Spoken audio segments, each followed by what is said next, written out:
아이고 업로딩을 시켜야겠네. 잠깐만 얘가 배터리가 몇 프로가 되나?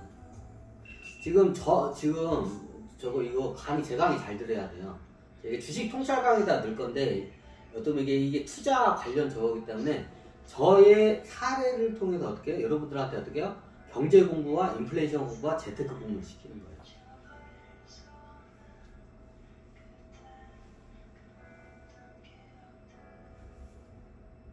이제부터 굉장히 잘 들어야 돼요. 이거는 제 경험에서 제 뼛속에서 나오는 노하우이기 때문에 굉장히 잘 들어야 돼요. 자, 왜 이게 중요하냐면 그 당시에 제가 3.6 연이율 고정금리 3.6%의 법칙이라는 걸 만들어내요. 자, 약 3.6%의 이자는 어떻게 냐 매달 0.3%를 내요. 1억 원을 빌리면 어떻게 해요? 이자가 어떻게 해요? 0.3%면 30만 원이에요. 자, 30만 원이면 이게 저기 월급 300만 원 받는 사람들은 어떻게 해요? 내가 월급이 300 정도 받아. 그럼 어떻게 해요? 내 월급의 10% 정도는 어떻게 해요? 이자로 감당을 할 수 있는 저기 어떻게 해요? 수준이 되죠. 그럼 어떻게 해요? 그거를 통해서 그때 어떻게 해요? 여러분들이 보통 저기 집을 사고 싶어 하죠. 서울값 집까지 할 때 집을 사거나 뭘 이렇게 취득을 할 때 어떻게 해요? 레버리지를 쓸 수가 있어요. 이자가 쌀 때. 이자가 비쌀 때 하면 그 추천하죠. 이자가 쌀 때 고정금리로 이렇게 하게 되면 어떻게 해요? 굉장히 레버리지 효과가 있습니다.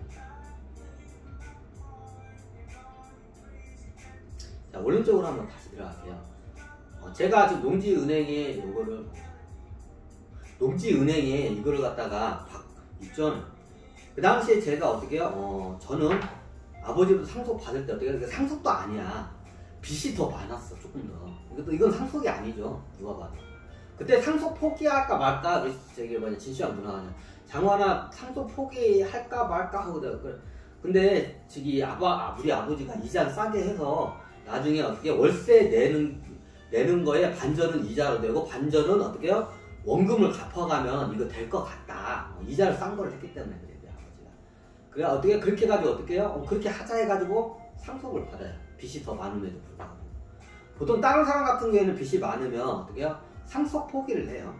그러면 알아서 이게 거기서 다 이게 돼. 그럼 원래 빚은 갖다가 어떻게 상속이 안 돼요.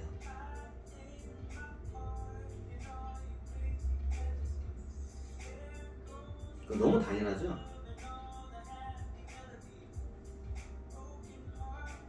그러면 이게 잠깐만 정리 좀 시킬게요.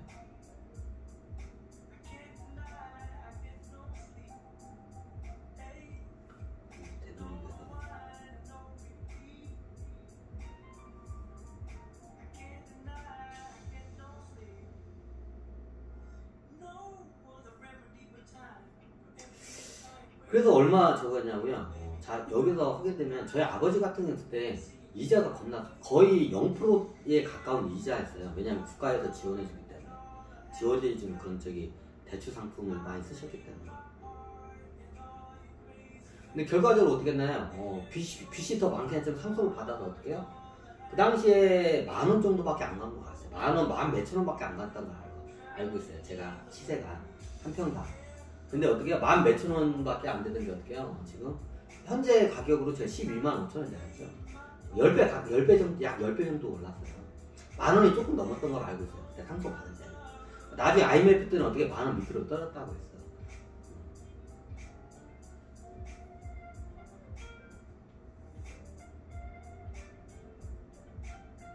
자, 그럼 어떻게 되냐? 여러분들 같은 경우에는 어떻게 해요? 만약에 그때 어떻게 싼 이자로 해서 그걸 갖다가 했으면 그게 가능해. 이제 비싼 이자로 했으면 그게 이제 불가능하죠. 이자가 쌌기 때문에 그게 가능했죠.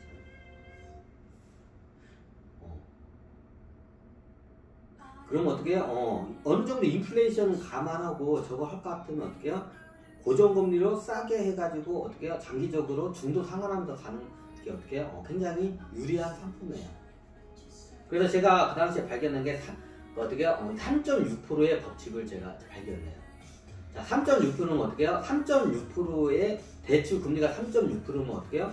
이거는 고정금리에서 장기적으로 하면 어떻게 해요? 저기 부동산 같은 걸 뭘 사놔도 어떻게 해요? 인플레이션이 어떻게 해요? 인플레이션이 더 어떻게 해요? 인플레이션으로 해가지고 어떻게 해요? 더 이게 어떻게 수익이 더 발생을 해요. 땅값이.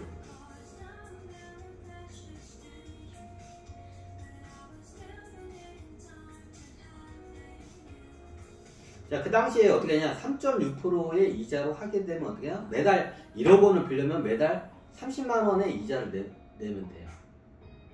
그럼 어떻게 해요? 1억 원 가지고 어떻게 해요? 뭔가 오피스텔이나 원룸이나 뭐 작은 부동산을 취득한다고 가정을 해요. 그냥. 그럼 월세가 한 50만 원 나온다고 가정해요.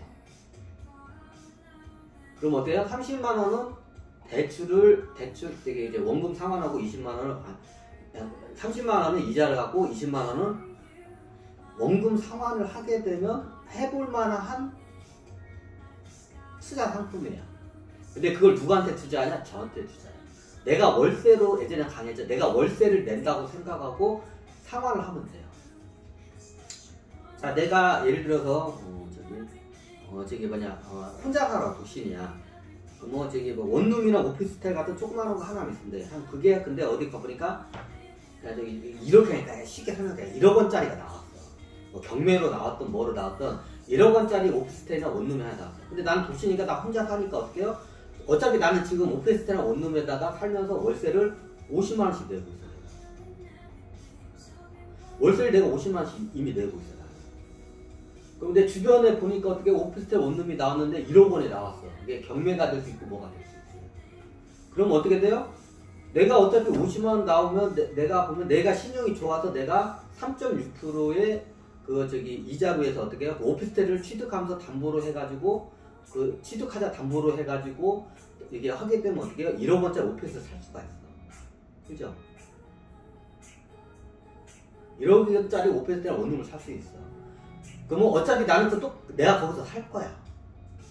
근데 나는 어차피 지금 오피스텔을 원룸에서 어떻게 월세 50만 원 내고 있어 지금 현재.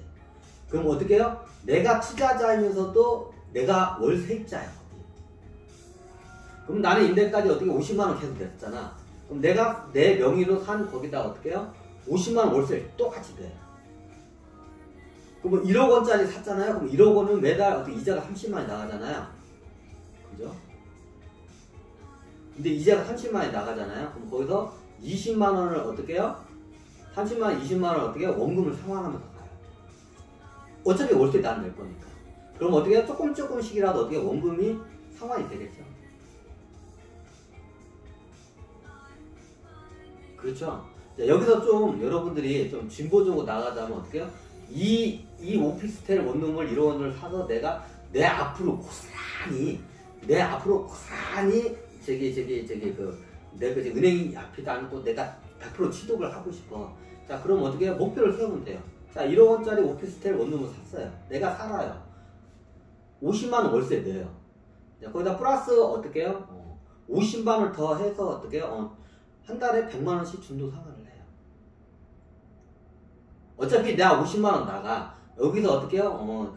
저축할 걸 갖다가 어떻게 빚을 갚는 데다 넣는 거예요.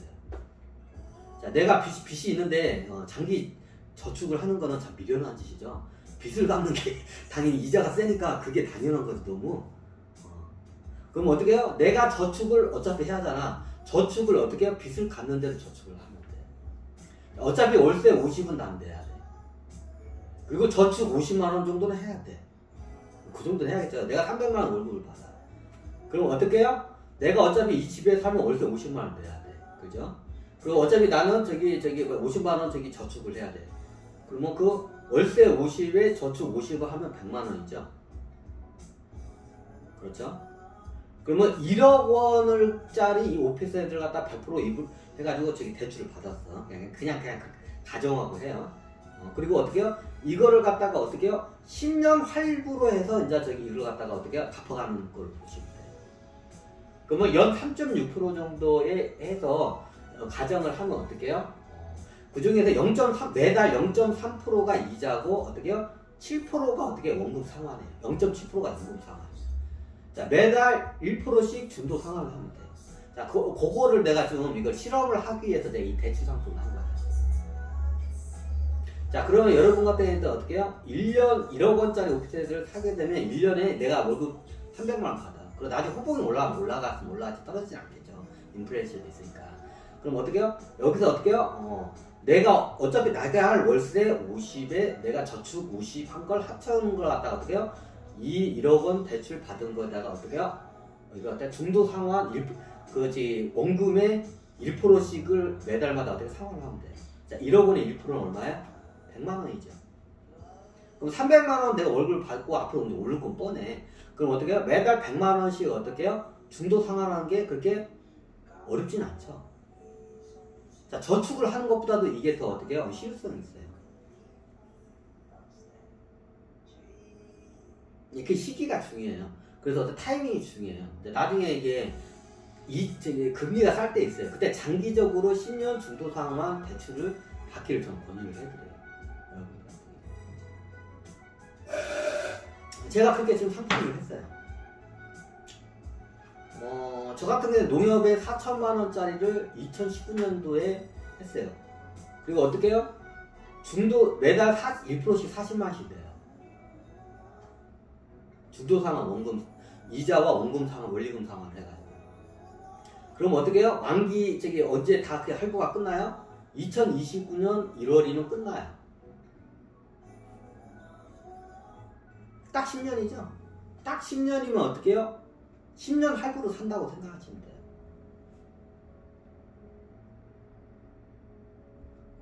요즘 젊은 분들이 연끌을 해가지고 저러는데 연끌을 해도 좋아요. 근데 감당할 수 있는 선과 지혜롭게 접근해야 돼요. 그리고 고정금리를 대출 이자가 높을 때 연끌하는 거는 참 좀 그렇죠. 한번 대출 금리가 떨어질 때가 와요. 일시적으로. 잠깐 한 번씩 와요. 그때 타이밍을 노리고 들어가는 게 좋아요. 보통 이게 보면 나중에 이게 경기 침체가 되면 어떻게 돼요? 이자가 떨어져요. 왜? 경기가 침체되면 돈을 빌리려는 사람은 없어요. 공급과 수요 법칙에서 돈을 빌리는 사람은 없어. 그럼 이자가 떨어져요. 대출 이자. 그럼 내 신용 상태를 잘 갈고 닦아놓으면 어떻게 해요? 3%대의 고정금리를 한 번씩은 들어와요. 내 신용을 잘 닦아놓으면. 3%대 고정금리를 해서 10년 중도 상환으로 해가지고 매달 1%씩을 내잖아요. 그럼 어떻게 해요? 10년 할부로 해서 다 갚아낼 수가 있어요. 제가 그걸 했어요. 2019년도부터 시작해서 2029년 말까지. 지금 2024년인데 지금 2,400 몇십만 원까지 갚아놨어요. 4천만 원짜리가. 2019, 20, 21, 22, 23. 약 5년도 내 횟수로 1월달인가 봐요. 19, 20, 21, 22, 24. 거의 이제 만 5년이 가까워져요. 지금. 근데 2,400 정도, 2,400 몇십만 원 밖에 없어요. 그리고 2019년도 1월인가? 1월달이면 어떻게 해요? 완전 상환이 돼요. 농협도 똑같아요. 농협은 약간 이자가 세서 10년을 맞추니까 어떻게 해요?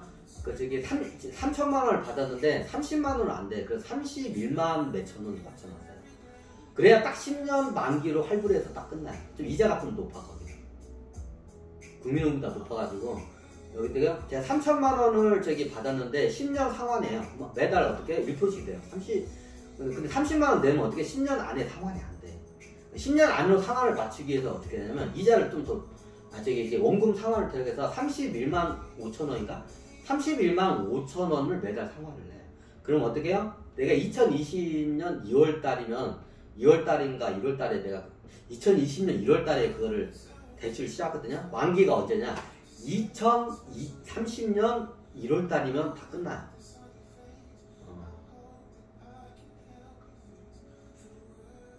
자, 이 연끌을 해도 좋아요. 근데 여러분들이 감당할 수 있는 수준에서도 연끌을 해야 돼요.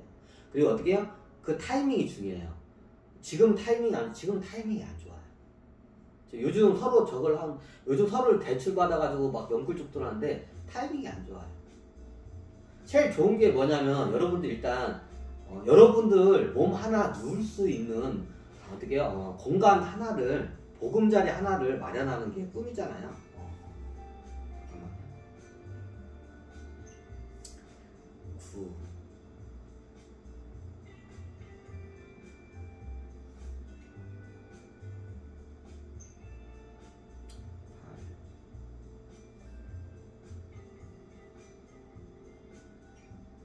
7.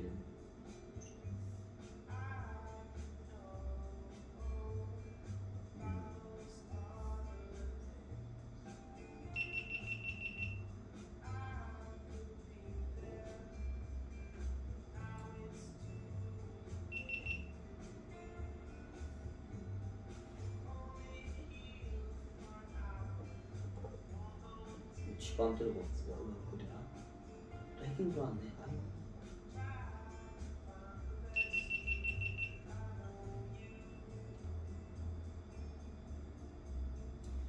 사.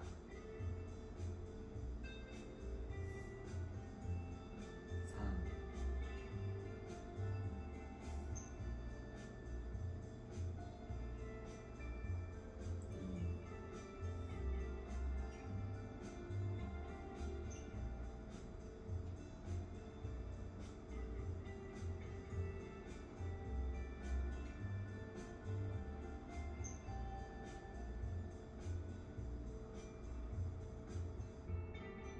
아, 저 업로딩 이제 하려고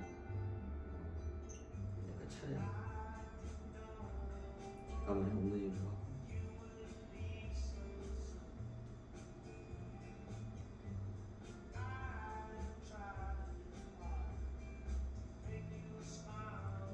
야, 야, 야, 야, 야. 네.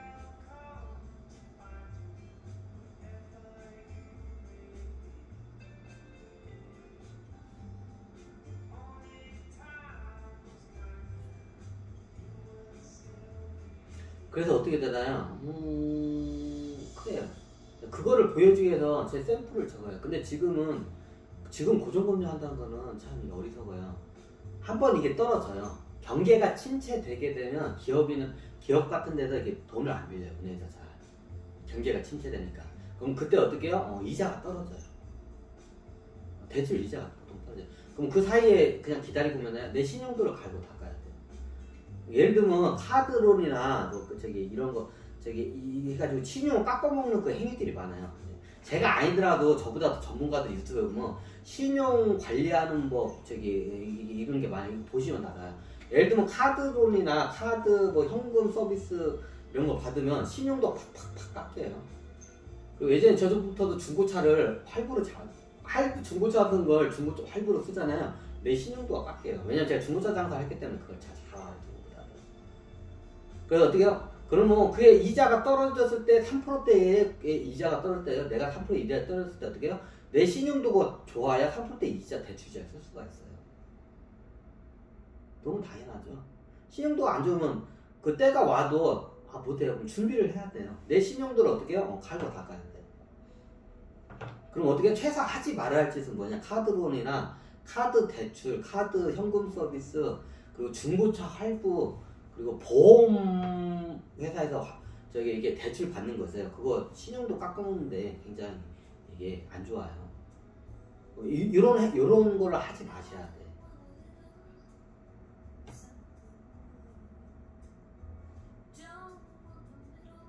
자, 이거 참 화장실 좀 끄고 왔어.